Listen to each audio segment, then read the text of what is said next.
Hey, welcome back, everyone. So today I'm going to be bringing you game 3 of 14 from the Canton, New York tournament that I attended last weekend. Um, this game was played against Jeffrey Nelson. Jeffrey Nelson has the accolade of being one of only two expert Scrabble players that is taller than me. He's also one of the players. He has a stat. I don't know how accurate this stat is, but we keep stats on this website called Random Racer.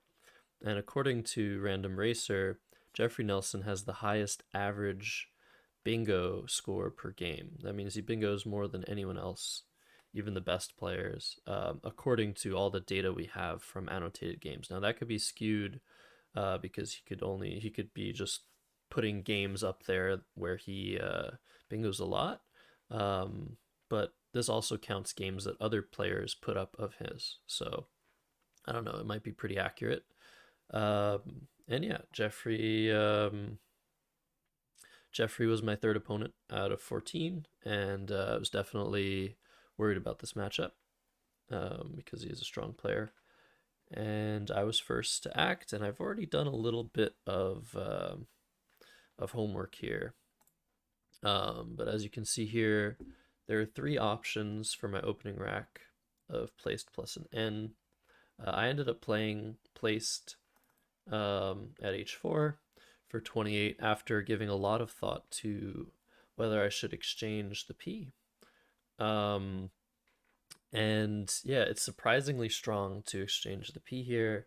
I had to do a little bit of I guess, quick anagramming in my head, going through the alphabet, trying to see which letters I bingoed with if I exchanged the P, and I came up with ADEGIKORSU with a caveat on the H because I wasn't sure if lanched was a word. But candela, canaled, decanal, candled, cleaned, enlaced, glanced, clanged, inlaced, clanked, celadon, candler, candles, and unlaced. Those are all the 7 letter words that I can draw into um, just by exchanging the P here, and that is 8. If we do a little bit of math, I should have done this as well beforehand.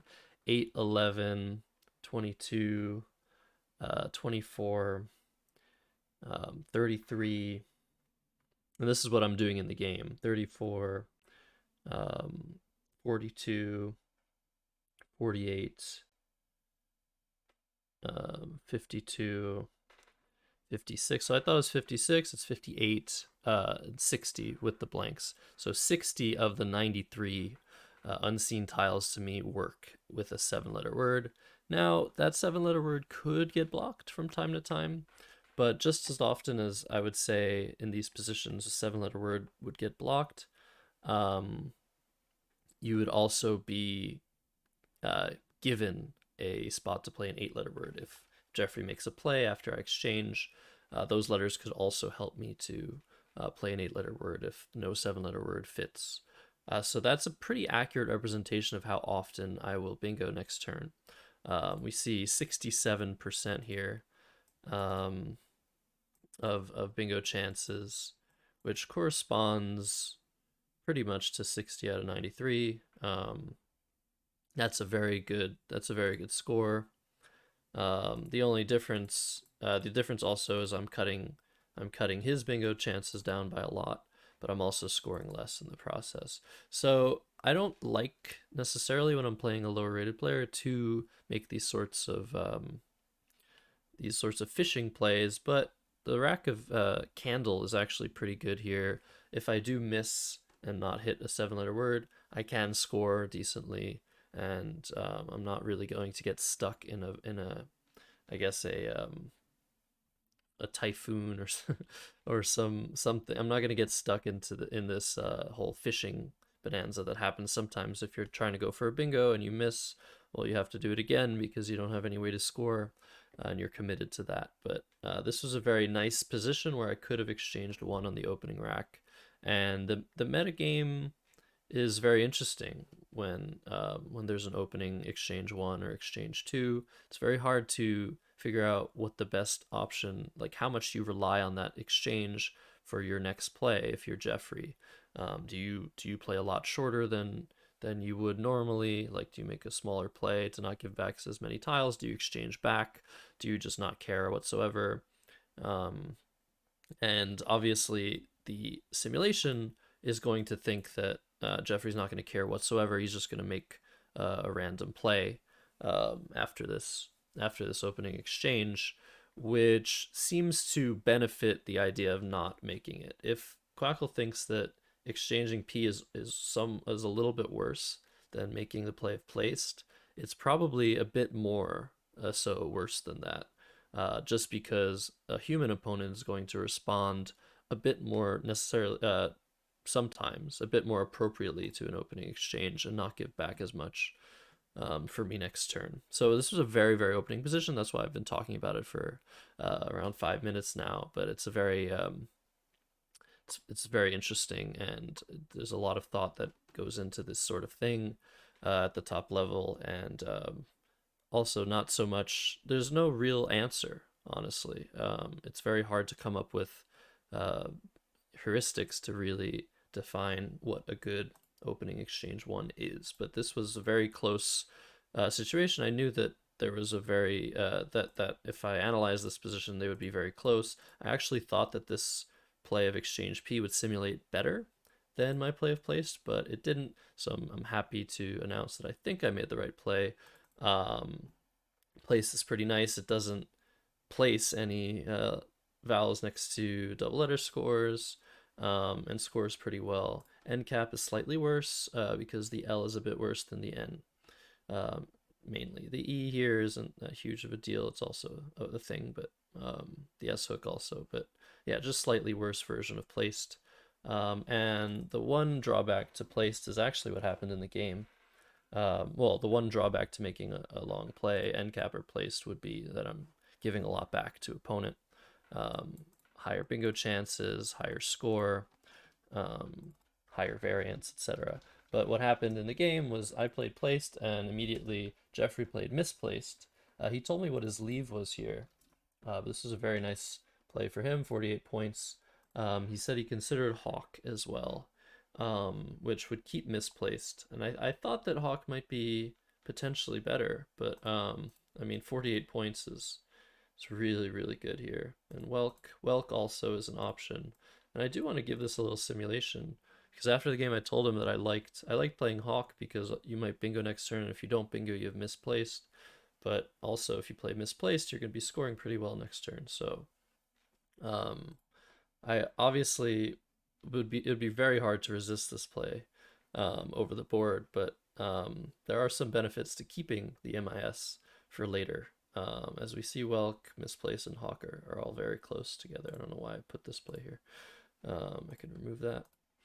And yeah, anyways, when he played Misplaced, I obviously was sort of like, maybe I messed up here. Maybe I should have exchanged. It's easy to think that and be results oriented. And I'm still not really sure, but I think I made the right decision. Although my draw wasn't so good, I drew the Q. I ended up playing Ganoffs instead of Gonefs. I probably should have played Gonefs. The E doesn't go as well with the Q as the A because there are no short words with QE, and there are two with QA, QAT, and QUA. So I definitely should have considered at least playing Gonefs instead. Um, and I think that's probably going to do better on a simulation, to be perfectly honest. Because if I do draw a T, I do have cat up top. What's a drawback? Maybe this gives back more overlaps. Ganoffs. Maybe it's easier to overlap and underlap. What does it say? Very, very close. Okay, they're both very close, but after Gonefs we score more. Um, hmm. Yeah, I think I should have played Gonefs.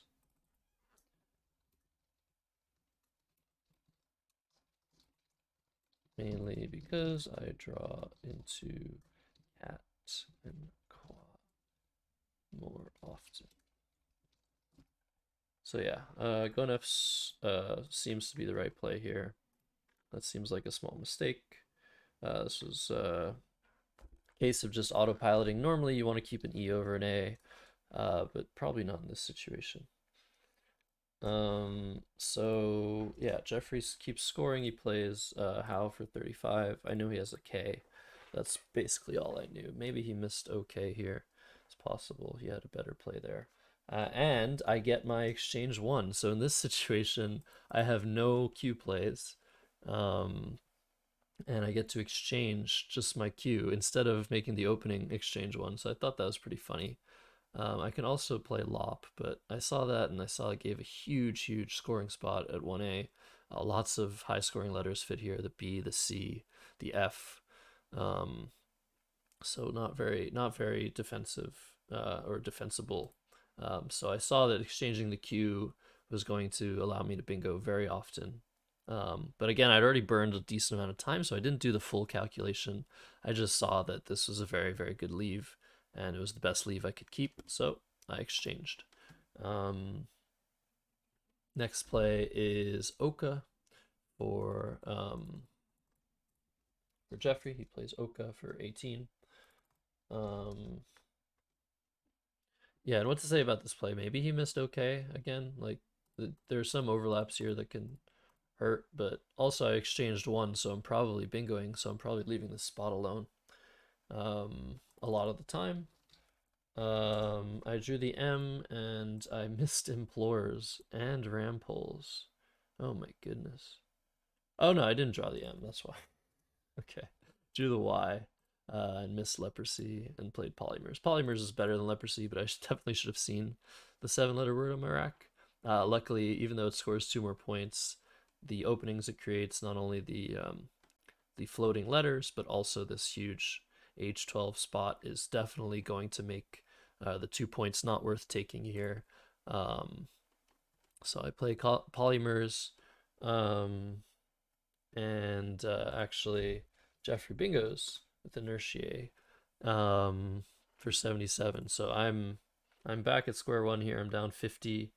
I redraw the cube, but this time I draw it with the eye. Unfortunately, I think quintain is a word. Let me see. Yeah, unfortunately that just barely didn't fit through the N. I did notice that, but uh, Key is a very, very good play here, or Quay, or however you want to pronounce this word. I know there's been a lot of YouTube comments about pronunciation, which I'm always a fan of talking about. Um, where Scrabble players tend to like to pronounce things the way they remember them. Don't really care what the word is actually supposed to be pronounced as unless they know the word. Then they're extremely specific about how they want the word to be pronounced. But if they don't know the word, they don't care. That's usually what happens. Okay, so Jeffrey actually bingos again here and plays reloads for 76. That looks very good. Oh, he could have played for a little bit more. Wow, that's very, very tough to find. Um, but yeah, reloads comes down for 76, and I'm down 100 points with not much to work with. So I drew WBT. Oh, this is a big mistake. Okay. I saw a Twain and played it relatively quickly, but Abwat is a ton better. Oh no. Okay, that's a big, big mistake. I'm going to want to qualify how big, but I think it's at least a 10-point mistake here. Missing Abwat. Better leave, 6 more points. Oof. You definitely should have thought a bit longer. I was maybe a little bit tilted here about how the game was going, and just did not put 2 and 2 together. This is a very tough find, but I would consider that if I took a bit longer, I should see it. But I saw a Twain very quickly and didn't think there would be any better play there. Boy, was I wrong. Okay, so H.J. Abwat, finding large. Okay, yeah, bad mistake. And Valve comes down for Jeffrey, and um, my rack does not improve much. I end up playing Bow. I consider playing like Rubigo or Bigot, Rubigo here to open the board. But I decided let's focus on building my rack maybe next turn and try to score some points because I am down 74 points. I definitely need to stay in this game by scoring. And GUTTI, although is very terrible, there are some places that I can just play off some of this bad stuff. Like I could play Quit maybe for 13. Maybe just Tug next turn, which is a good play to like open parts of the board. And I can also hit some bingos down to the end, some ING bingos. Obviously, this is very bad, um, but I think scoring the points here was definitely merited. And our bingo chances are actually 15% or so next turn with a short simulation, so that's not bad. Comparable to the other plays, but the difference is this scores 30. The other plays don't. But Rubigo might be okay.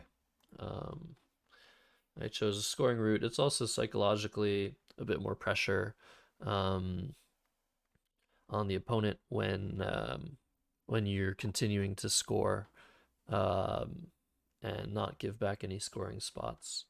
But very funny thing happens here, and Jeffrey exchanges one.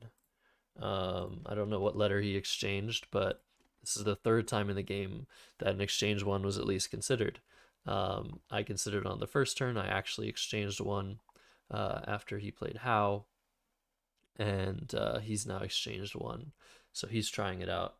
And very luckily, I draw the N, and I draw into a very nice bingo of duetting. So that was like a 1 in 6 chance or less of a bingo, and the dice rolled in my favor this time. So now I'm up 30 points, but he's ready to strike. And yeah, Jeffrey plays Meaners for 82. You can also play Renames in the same spot. There's basically no difference between those two plays.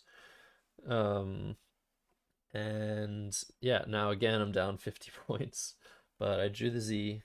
Um, and some pretty good letters to go with it. I didn't see anything fantastic here, but I did see Zona. Izzard might actually be pretty good here because it doesn't give back this big spot. You'll often see that there's a little trade-off here. Very often when you make a big play in this sort of area, the double letter to double word, you're giving back a triple, and your opponent is likely to hit you back for just as many, maybe even more, maybe a bit less. So it does feel nice to score like in the 40s or close to 40, but it often just gives the same amount back to your opponent. So the defense of this sort of play is not very good. So it's always good to consider other alternatives. Um, which I didn't see Izzard. I definitely should have seen it, and it might be the best play. But at this point in the game, it's very tough. Um, it's very tough to, I guess, consider um, everything because I was just like taking forever on these exchanges. On the first exchange, and I ended up playing pretty fast, and I felt like the time situation was in my favor. I wasn't low on the clock, so I wasn't really feeling time pressure, but I was feeling pressure to play quickly. But the problem with this play is, although I can play quickly, um, Jeffrey is going to have a very easy time if he has a Z play here. So it doesn't really suck up his time as much as a play like Izzard would. So yeah, maybe Izzard was the better play here. Not sure. Um, Quackle doesn't really know either. It says there's a 5 point valuation difference, but the win percentage is just kind of made up. This is a made up figure. You shouldn't really rely on this figure much at all if you're doing game analysis. Is telling me that Izzard, because there is such a lower because there's more, I guess because there's more of a deviation from the norm after Izzard, more things can happen, which would allow me to win the game. Whereas after Zona, it's quite likely that the play is coming down from the Z, and I'll still be down 40 points a lot of the time. So Quackle doesn't really like that. Anyways, not much to say other than what has been said. Um, and Jeffrey tells me he drew UUEEII after his bingo. And we can see, by the way, he's bingoed 3 times this game, which I was talking to someone earlier or yesterday about how the best players barely average 2 bingos a game, but Jeffrey seems to have the highest average bingos, and I don't know what it is, but he's already bingoed 3 times, and there's much of the game left to be played. So he exchanged keeping EI, which I think was a very good decision on his part because there are only 4 unseen vowels. So that not only is it crazy that he drew 7 vowels in this consonant heavy unseen letter pool, but it was a good decision to keep 2 of them. It's very easy to draw 7 vowels and be like, oh, get rid of all of them or get rid of 6 of them. But in this situation, keeping multiple vowels is very good because you're not going to be drawing that many vowels immediately. You will be able to draw the ones you've thrown into the bag over the next couple of moves, but immediately it's good to have this balance of two vowels in this specific situation. So good decision by Jeffrey. Um, and luckily, I have one play that I saw with the Z, Nasori, and now I'm ahead. So I just have to avoid getting bingoed on for the rest of the game, and I felt relatively confident I could I could win. However, um, luckily for me, he exchanged all these vowels. Otherwise, I was gonna have a hard time drawing vowels. Um, and now there are 6 letters left in the bag, and I drew 1 vowel. And now there's a good balance: 6 vowels and 5 consonants. So actually, more vowels than consonants. I never count the Y or the blank in this equation. Um, and yeah, this seemed like a decent rack, but I didn't see any good plays with the J. I'm ahead 3 points, so I think I quickly played Jading. Actually, oh, I remember in this situation, um, I played Jading, and then I left the board, which is not something you see often. You see that chess tournaments there's no problem leaving the board, but it's not common and not it's sort of frowned upon in Scrabble tournaments. You're not supposed to leave the table because you could see your opponent's letters, and there's some information like drawing letters in the bag that needs to be looked at. And also there's the concern, which there is a concern in chess, that someone's using an engine if they get up from the table and go like into the bathroom. But anyways, I needed to go to the bathroom at this point in the game, and I also knew that there was a lot was relying on what I was going to draw after Jading. So the proper procedure, if you need to do that in an over the board tournament, is make your play, hit your clock, put your letters down, and go. Don't draw your letters or anything. And you let your opponent's clock run. If they choose to make a play, they let your clock run. And yeah, some people tend to stop the clock just because they think that's fair, but actually the tournament rules dictate that if you leave and your opponent makes a play, your clock should be running, even if they aren't drawing letters because you haven't drawn yours. So I made my play. I said I have to use the bathroom. I got up, left my R and my T on my rack, or face down on the table, and went to use the facilities. So I think Jading was the right play here. I'm not gonna run championship player because it's gonna take too long, and the results aren't very useful. But I thought that the letters unseen weren't so great. Um, I was definitely worried about the X, but I thought this would complicate things as much as possible. I would be up 17 or 18 points with 1 in the bag. It would be very hard for me to imagine Jeffrey making a play that allowed him to go out next move, which is what he's going to want to do. But it was definitely, I was definitely feeling like this was maybe at best a 50-50. 'Cause Jeffrey probably already has the blank, um, just considering probability. But I came back. He was still thinking. Um, and then this was his rack, and he played exec.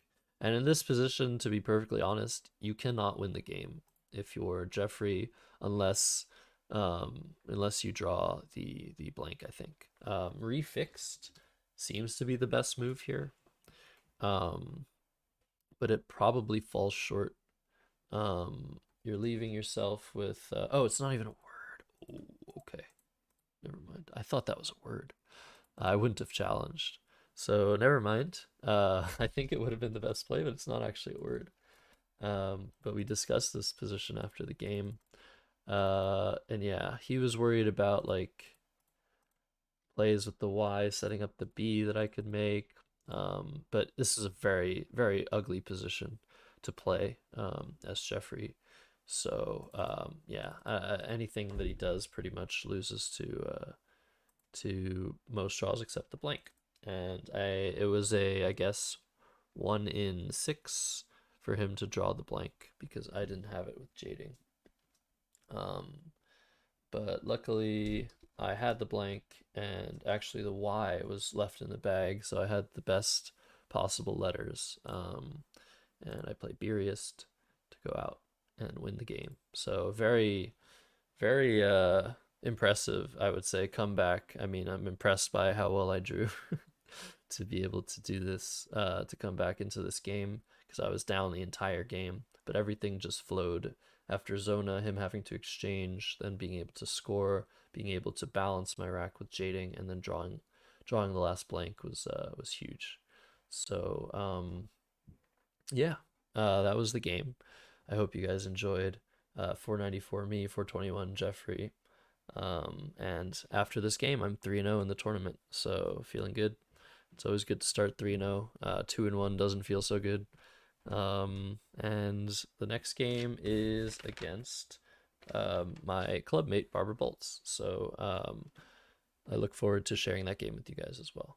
As always, the software I'm using, um, Quackle. It's all in the description. All the links you need. If you want to know what happened in the tournament, you can follow the cross tables link. But for those that I didn't spoil to on my Twitch channel, I didn't spoil the result. If you want to keep following along and as if the tournament is ongoing, that is what I recommend.